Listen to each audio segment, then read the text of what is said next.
Welcome to Jesus Freedom from the Law channel, a new spiritual nursery from Website. Let us commit ourselves to know Jesus more and more, to understand Jesus' teachings more and more.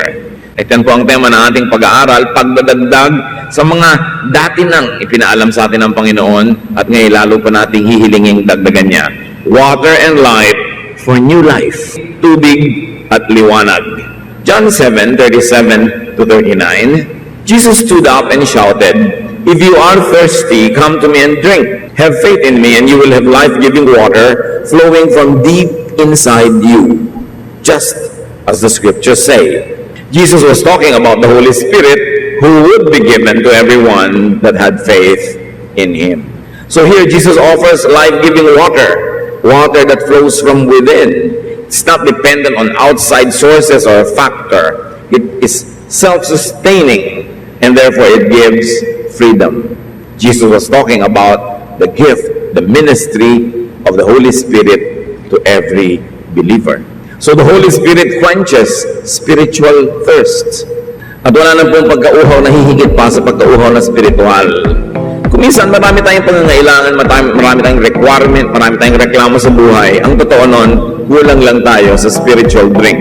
Because if people were spiritually filled, they will have contentment and happiness and joy from within them, inside of them, that will not need outside forces to give to them.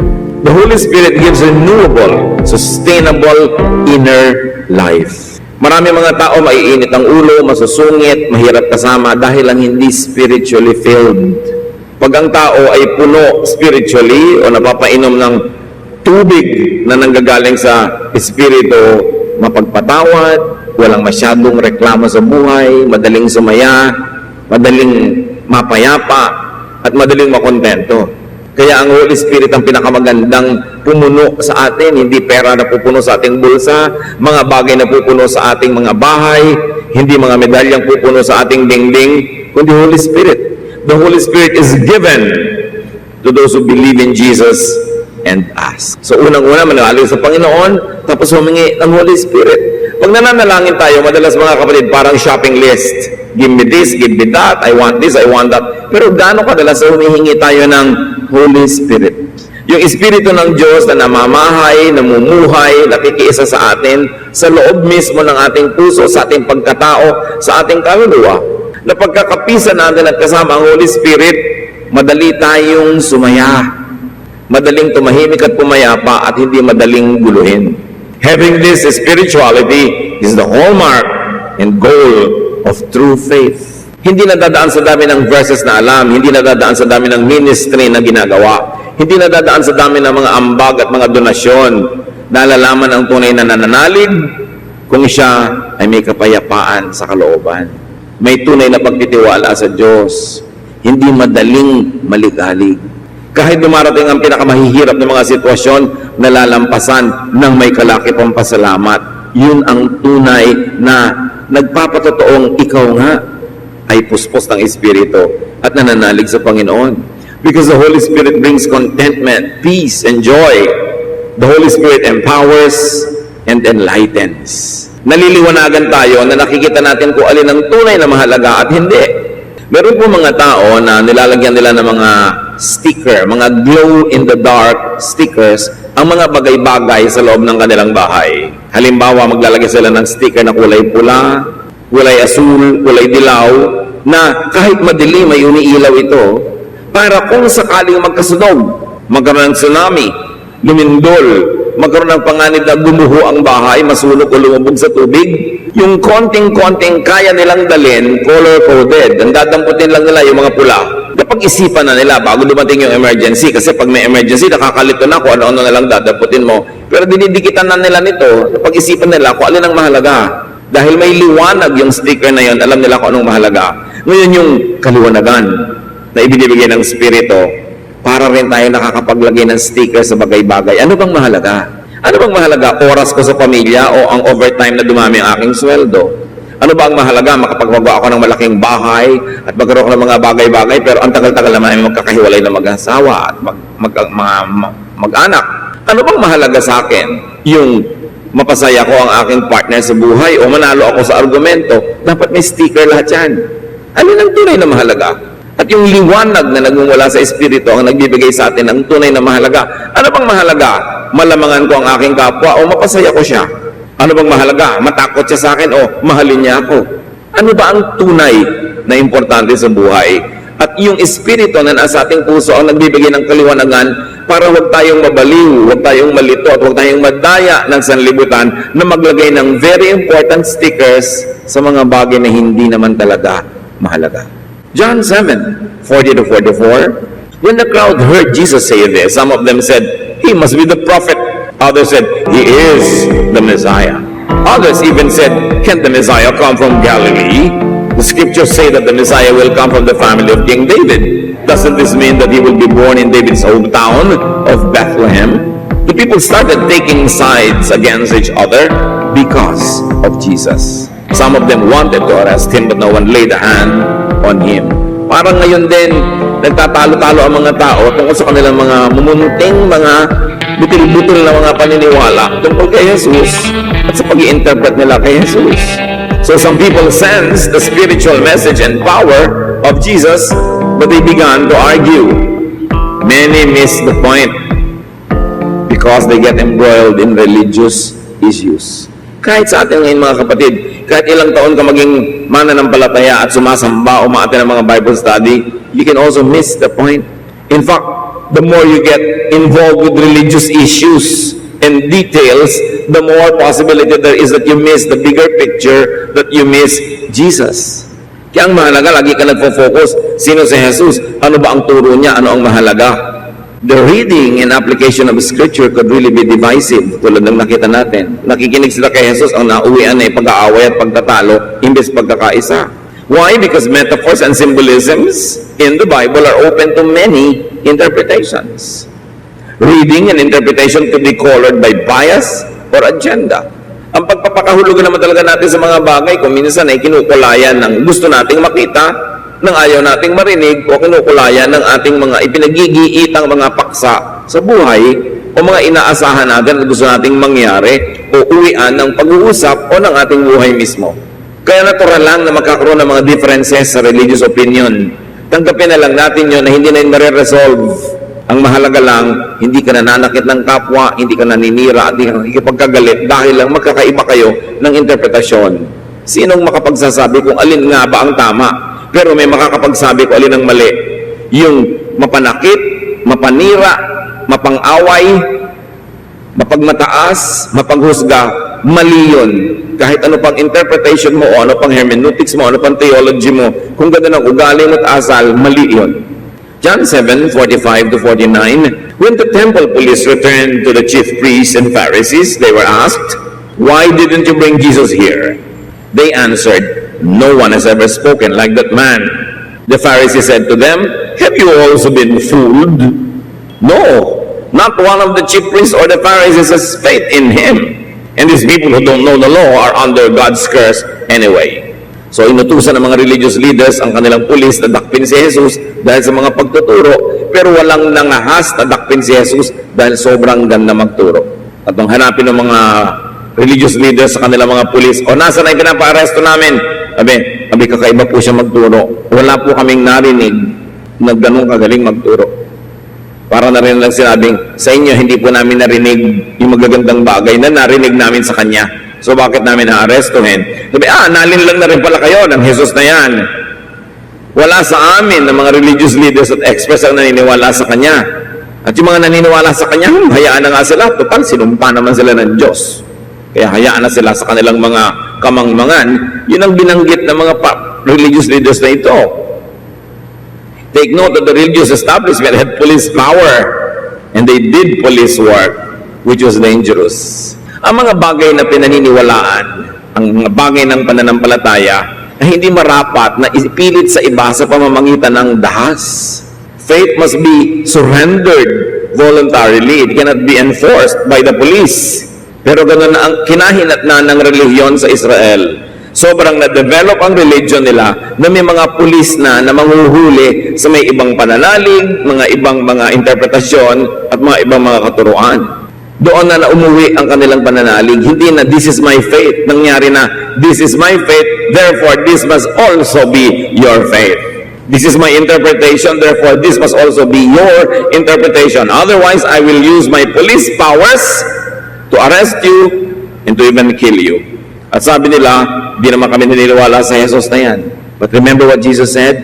Kailangan maniwala ka sa Kanya, pagkatapos humingi ka ng Espiritu Santo mula sa Kanya, dahil naniniwala ka sa Kanya, at bibigyan Kanya ng ganong gift. And because they did not believe in Jesus, therefore they couldn't ask for the Holy Spirit.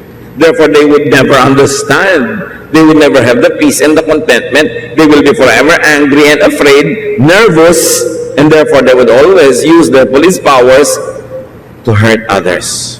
But worst of all, they wouldn't have the life-giving water or spirit that Jesus gives. They wanted Jesus arrested, and this is the problem with official religion.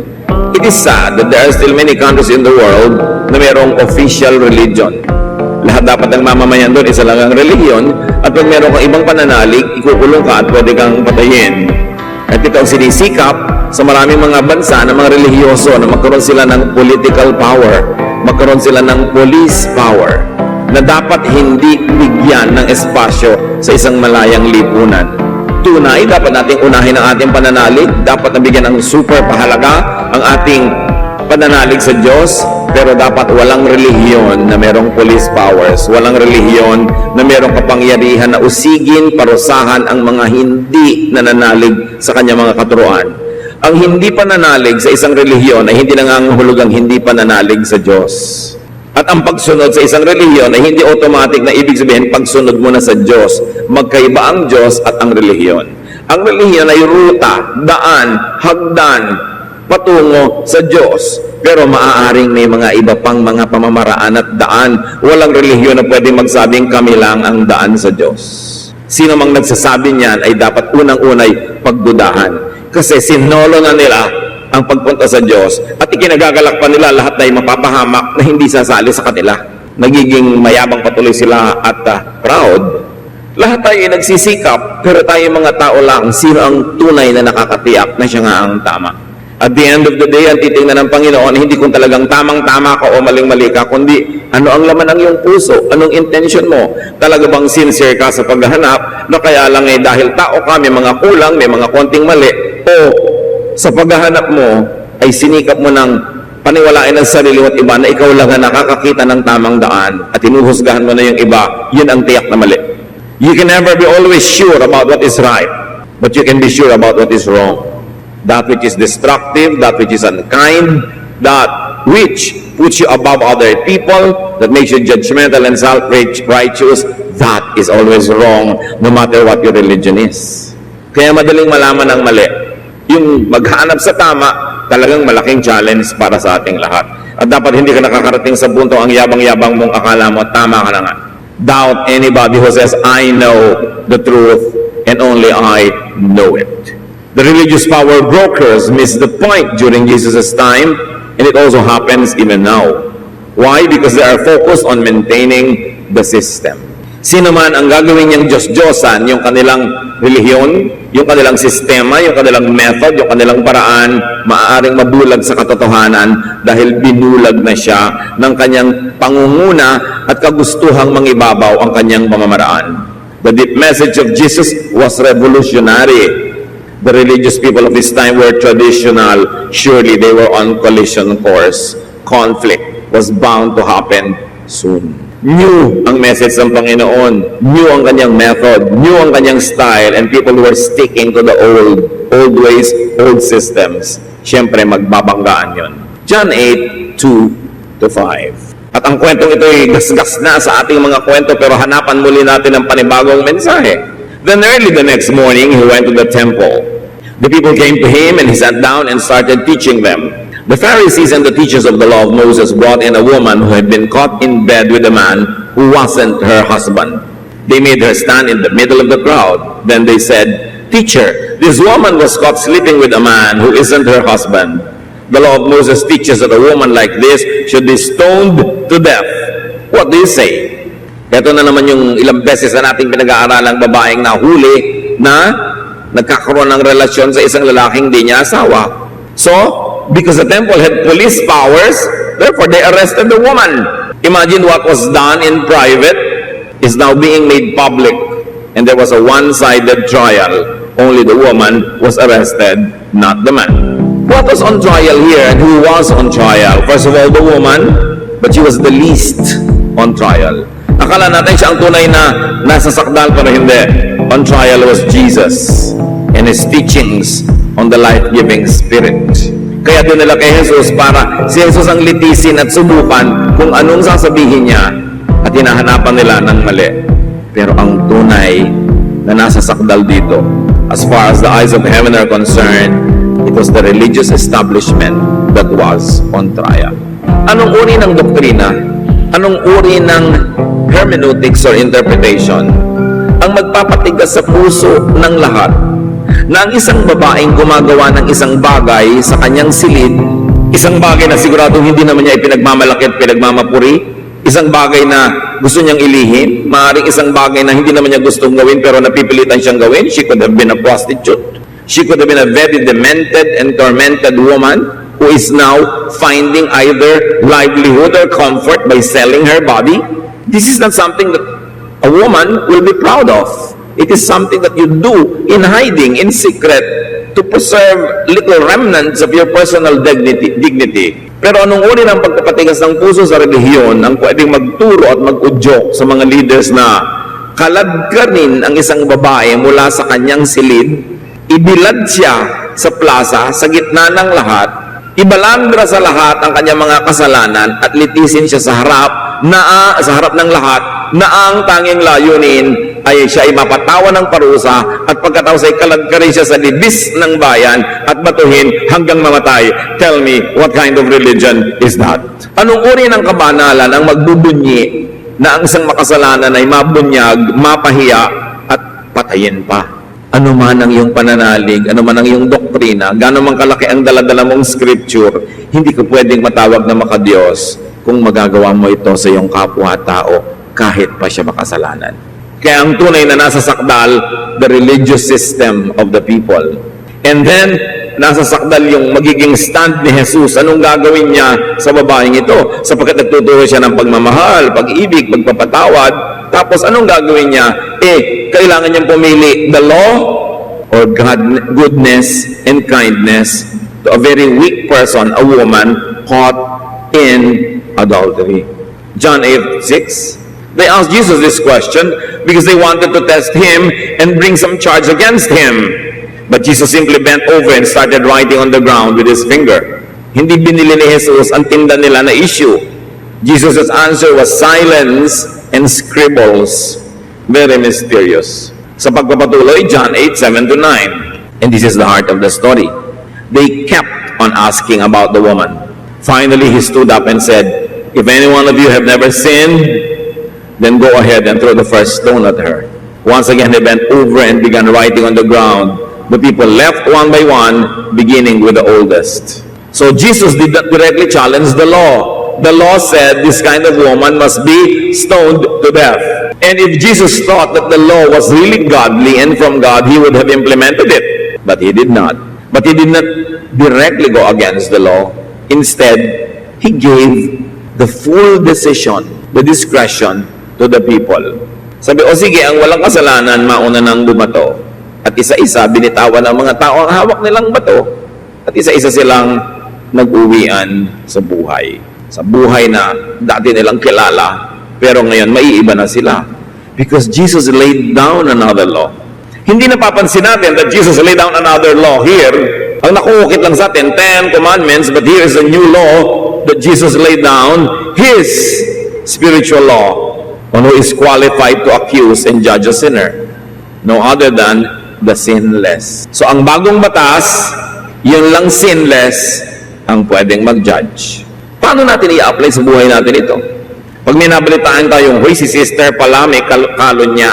Meron pala siyang ganito at ganon. Sinless ka ba?" Meron akong sin. Shut up. Makasalanan pala si ganon. Ipulpito natin, i-bulletin board natin. Wala ka bang kasalanan? Meron. Shut up. Itong napaka-importanting law na ito, hindi na i-emphasize. Why? Because even the church system now, churches and congregations named after Jesus continue to be like the Pharisees. They continue to drag sinners into public squares. They continue to expose people, even their sins are private, and they want blood. Nothing changed. Para namang hindi nag-exist si Jesus at parang hindi nagturo.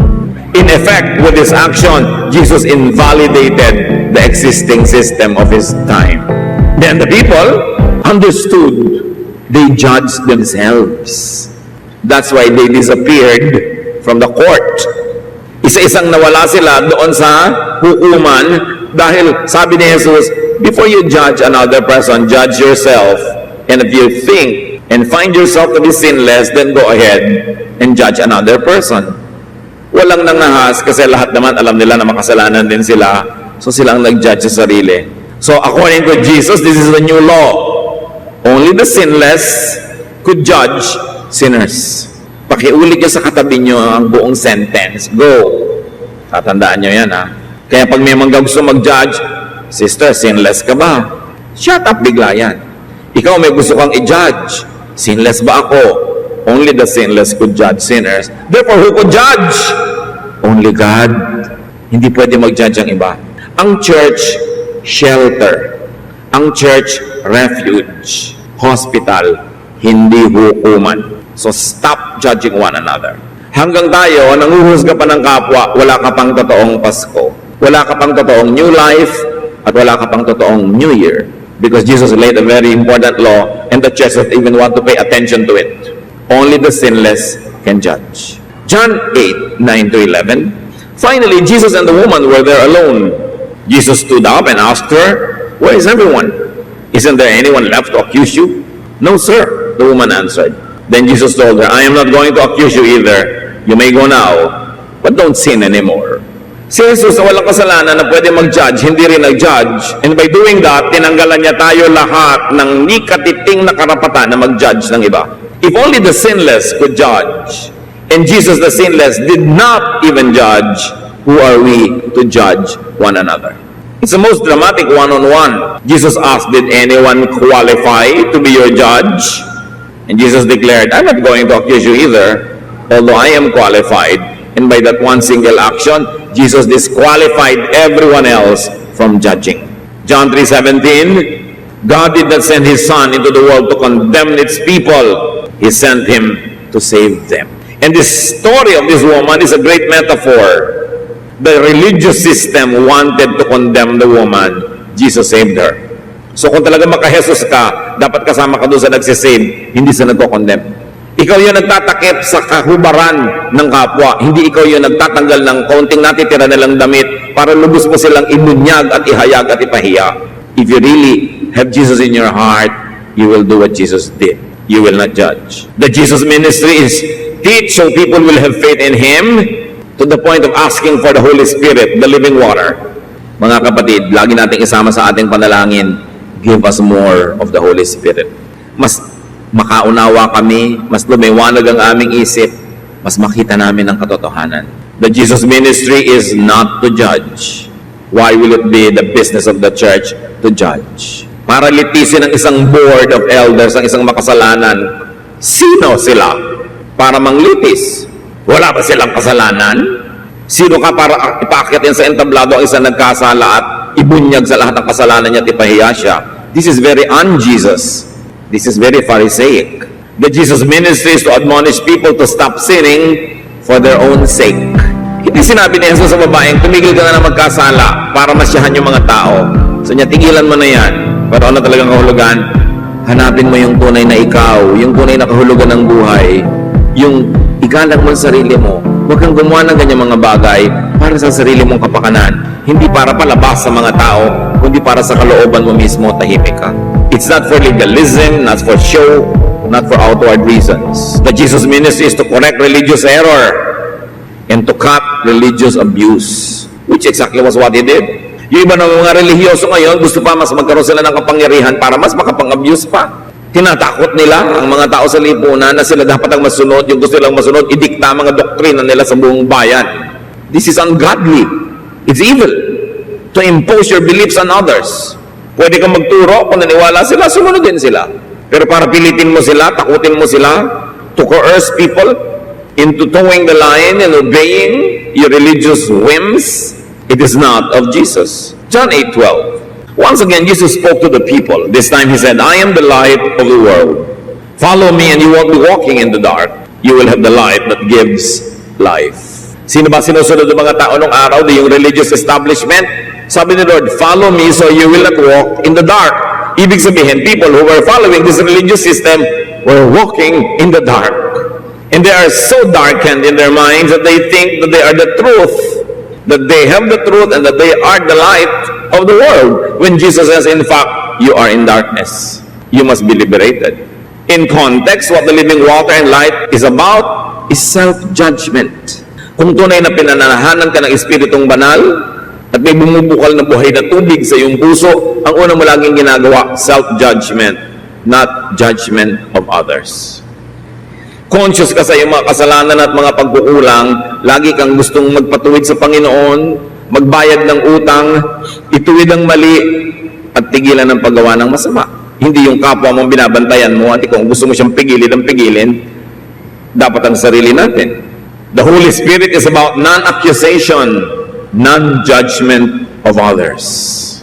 And as Jesus defined it, walking in dark is self-righteousness, judgmentalism, cruelty to the other.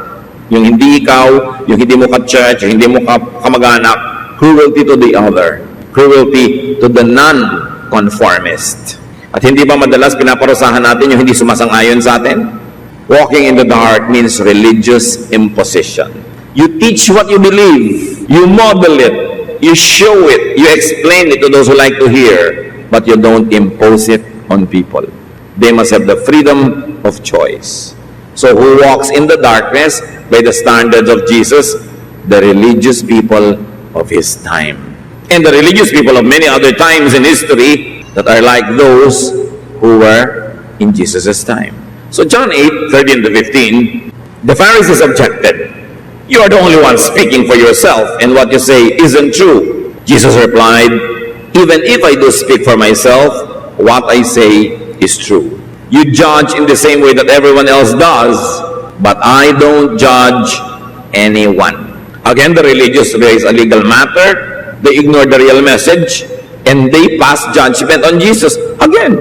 And Jesus emphasizes, He doesn't judge anyone. John 8:21. Jesus also told them, I'm going away and you will look for me, but you cannot go where I'm going, and you will die with your sins unforgiven. Yun ang pinakamasaklap mangyari sa isang tao, mamatay na hindi napapatawad ang kasalanan. Kasi yung spirito niya, maraming dala, hindi makakapasok sa maliit na daan, hindi makakasunod kay Jesus tungo sa kaluwalhatian. But the religious leaders were clueless. Jesus was saying, inability to follow Jesus leads to death without being forgiven. Ano ang goal ng buhay? Mapatawad bago mamatay. Malinis ni Jesus bago husgahan ang langit. Ano ang ating goal? Kailangan sumunod kay Jesus, manalig, humingi ng Espiritong Banal bago dumating ang huling oras na huli na ang lahat. Ano ang tunay na mensahe dyan? Kung tutuusin mga kapatid, save people. Kailangan nating sabihin sa mga tao, ipaliwanag ang mensahe ng kaligtasan sa pananalig kay Jesus at paghingi ng banal na Espiritu. Kung sinabi ni Jesus na kakamatayan nyo ang inyong mga kasalanan at pag hindi kayo napatawad sa kasalanan at nakamatayan nyo, hindi kayo makakasunod sa akin, yan ang mangyayari sa sino mang taong kamatayan ng mga kasalanan niya na hindi napapatawad. Kaya napakabigat, napakahalaga at nagmamadali ang misyon natin na bawat taong kilala natin, lalo ang mga mahal natin sa buhay, ay manalig kay Jesus, tumanggap kay Jesus, humingi ng Espiritong Banal bago man lang sila mamatay. Life is in following Jesus. Life is in drinking the living water, the Holy Spirit. Life is about walking in the light. And those that have found the light have a mission. Dapat nating akayin ang sino mang nasa dilim pa. Dapat nating dalhin sila sa Panginoon. Pag nakakita kayo ng sale, yaya kayo, may sale doon. Pag may napanood kayong sining nakakatawa, Promote ka ng promote. Why don't you bring people to church? Konting concern sa kapwa. Konting kumisan kapal, kasi kumisan, pinapahiya ka pa iniimbita mo na nga sa church, siya pang galit. Hindi lang niya kasi naintindihan. Pero pag naintindihan niya, magpapasalamat sa'yo. Sa katunayan, pagka nauusig na sila, sisisihin ka nila. Ikaw, ligtas ka pala, hindi ka malang nagsabi, sinolo mo. Yun ang nakakahiya sa lahat. Kailangan huwag nating sayangin ang panahon. John 8:30, after Jesus said this, many of the people put their faith in Him. And up to now, many people have put their faith in Jesus when they hear the message. Make them hear the message. The people were victims of the system, and they found freedom in Jesus. John 8:31-32, Jesus told the people who had faith in Him, if you keep on obeying what I have said, you truly are my disciples. You will know the truth, and the truth will set you free. So here, the mark of discipleship, where faith should lead, is sustained obedience. Kung tunay tayong mga anak ng Diyos, masunurin tayo, at isang utos niya, teach everybody in the world. Bring them to me. Another mark of true discipleship is knowledge of truth and freedom from darkness. In the context of what we have been reading, it is darkness of judgmentalism, the judgment of self-righteousness, which Jesus actually hated. John 8:33, they answered, we are Abraham's children. We have never been anyone's slaves. How can you say we will be set free? The people were off tangent again. Malayo na naman sa putukan yung kanilang takbo ng utak. Sa inyo, paano mo sasabihin lalaya kami? Hindi naman kami alipin. Mga anak yata kami ni Abraham. John 8:34-35, Jesus replied, I tell you for certain that anyone who sins is a slave of sin. The people were thinking about political slavery. Jesus was talking about spiritual slavery. Verse 35, and slaves don't stay in the family forever, though the son will always remain in the family. If the son gives you freedom, you are free. Only when the son gives you freedom, do you become free. Pag hindi ka pa nakakalaya sa kasalanan, sa kaparusahan ng kasalanan, hindi ka pa malaya kahit mukha kang malaya. At kahit mga licensious ang buhay mo, hindi ka tunay na malaya. So Jesus returns to His teaching. Freedom by believing in Him. Freedom by receiving the gift of the Holy Spirit. So the question is, are we free? Do we feel free? Do we let others feel free by bringing them to Jesus? John 8:39-41. The people said to Jesus, Abraham is our father. Jesus replied, if you were Abraham's children, you would do what Abraham did. Instead, you want to kill me for telling you the truth that God gave to me. Abraham never did anything like that, but you are doing exactly what your father does. So Jesus clearly says, mga Israelites kayo, but Abraham is not your father. Kung anak kayo ni Abraham, ang gagawin nyo yung ginawa ni Abraham. Pero hindi, ang ginagawa nyo kabaligtaran. Gusto nyo akong patayin, gusto nyo akong usigin dahil tinuturoan ko kayo ng tama. Tapos pupurihin nyo yung nagtuturo sa inyo ng mali. Hindi kayo anak ni Abraham. John 8:41-45, don't accuse us of having someone else as our father, they said. We have one father and He is God. O God naman bigla ang father nila. So Abraham and God. Jesus answered, if God were your father, you would love me, because I came from God and only from Him. He sent me. I did not come on my own. Why can't you understand what I'm talking about? Can't you stand to hear what I'm saying? Your father is the devil, and you do exactly what he wants. He has always been a murderer and a liar. There's nothing truthful about him. He speaks on his own, and everything he says is a lie. Not only is he a liar himself, but he is also the father of all lies. Everything I told you is true, and you still refuse to have faith in me. Sabi ni Lord, hindi kayo anak ni Abraham, at lalong hindi kayo anak ng Diyos. Anak kayo ng demonyo. Yan ang tunay niyong magulang. Sa inyong asal, sa inyong mga ginagawa, kahit kayo Israelite, kahit kayo nasa temple araw-araw, kahit kayo dasal ng dasal, kahit sunod-sunod kayo sa takot-takot na mga religious laws, hindi kayo anak ng Diyos. Ang sakit, pero totoo. Gaano karami sa atin ang may relihiyon pero hindi anak ng Diyos? Tulad ng mga tao na yon. Gaano sa mga mahal natin sa buhay ang may relihiyon pero hindi anak ng Diyos? Kitang-kita mo that judgmental, self-righteous, hindi mabait, pinagbubunyi pa na mapahiya ang kapwa. Sabi ni Lord, anak kayo ng demonyo. Huwag niyong linlangin ang mga sarili ninyo. Dapat niyong malaman ng totoo para mabago niyo ang katotohanan na yan dahil mahirap na kamatayan niyo pa. Jesus clarifies the source of such religious self-righteousness and self-promotion, such judgmentalism and bigotry and intolerance, religious cruelty and violence. The source of that is the devil. Huwag niyo kakalimutan yung babaeng caught in adultery. Siya yung fulcrum ng story. Siya ang pinanggalingan ng lahat ng lesson na to. Hindi ito hiwa-hiwalay. Umiinog doon sa katotohanan na yon ang buong usapin. Sino ang anak ng demonyo? Yung nagja-judge ng kapwa. Yung gustong ipahiya, sakta ng kapwa. Sabi, huwag niyong sabihin, anak kayo ni Abraham at anak kayo ng Diyos. Hindi yan totoo. Kitang-kita sa inyong asal.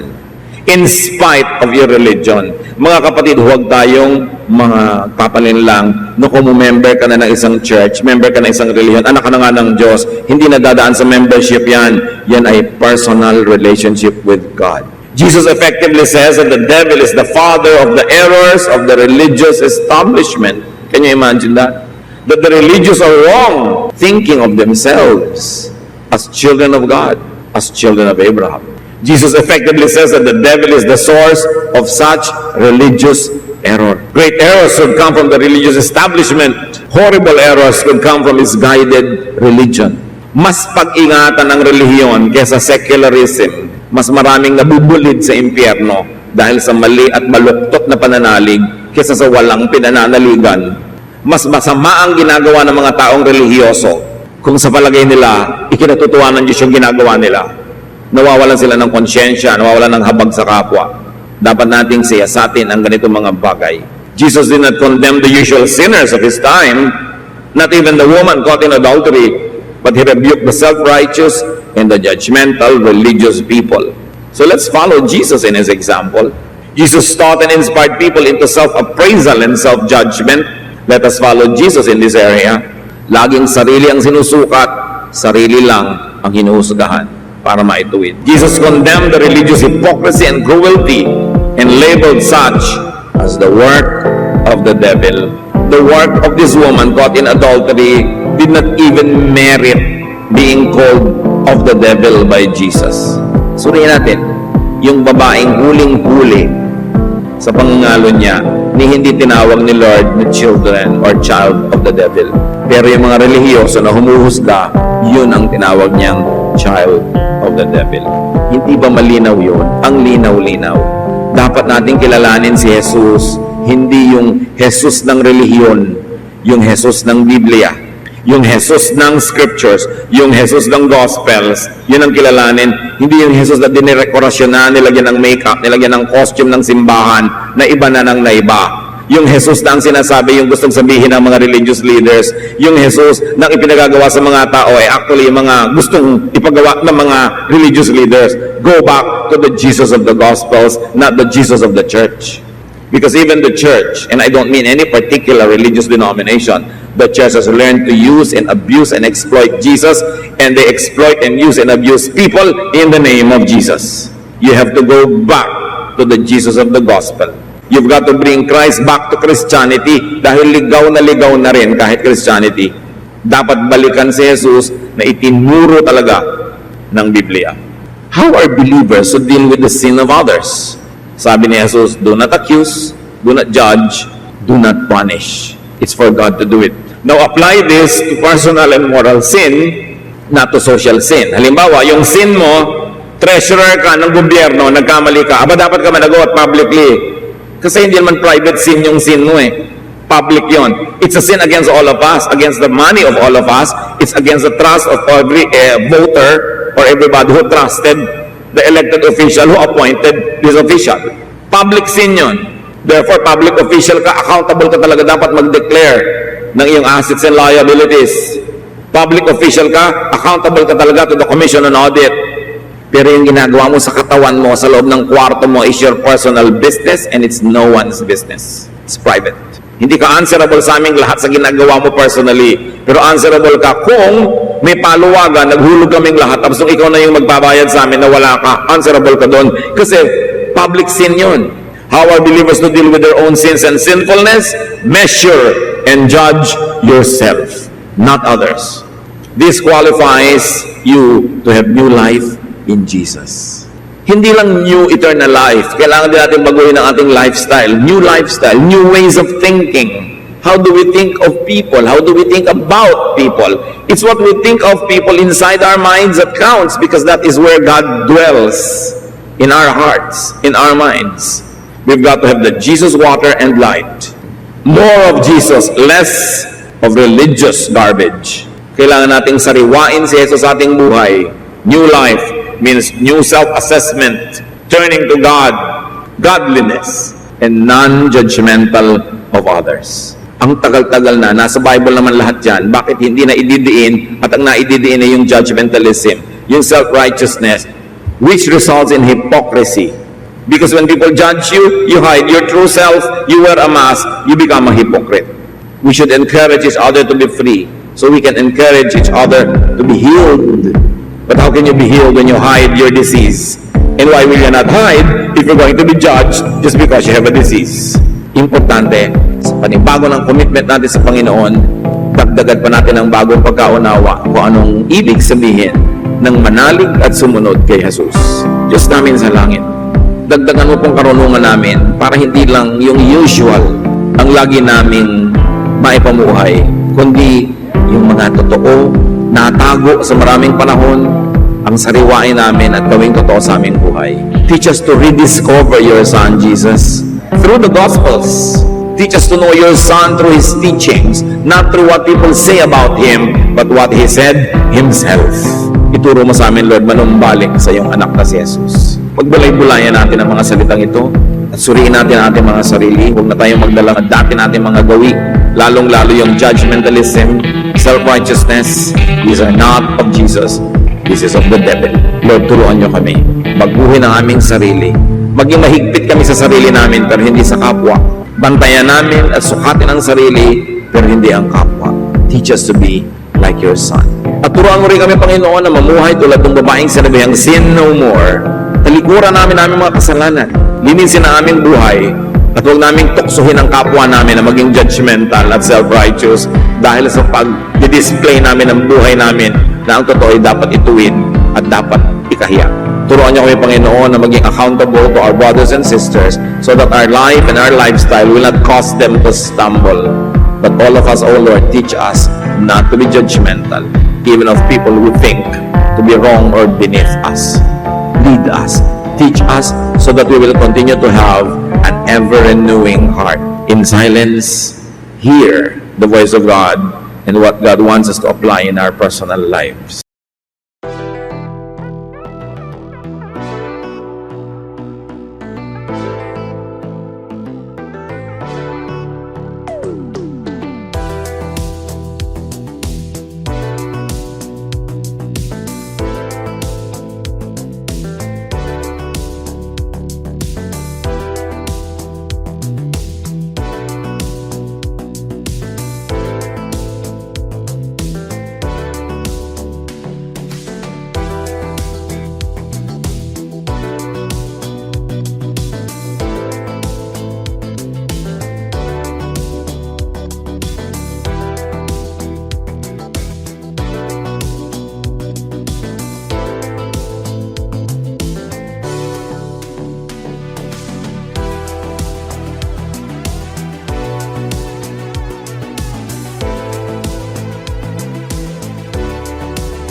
should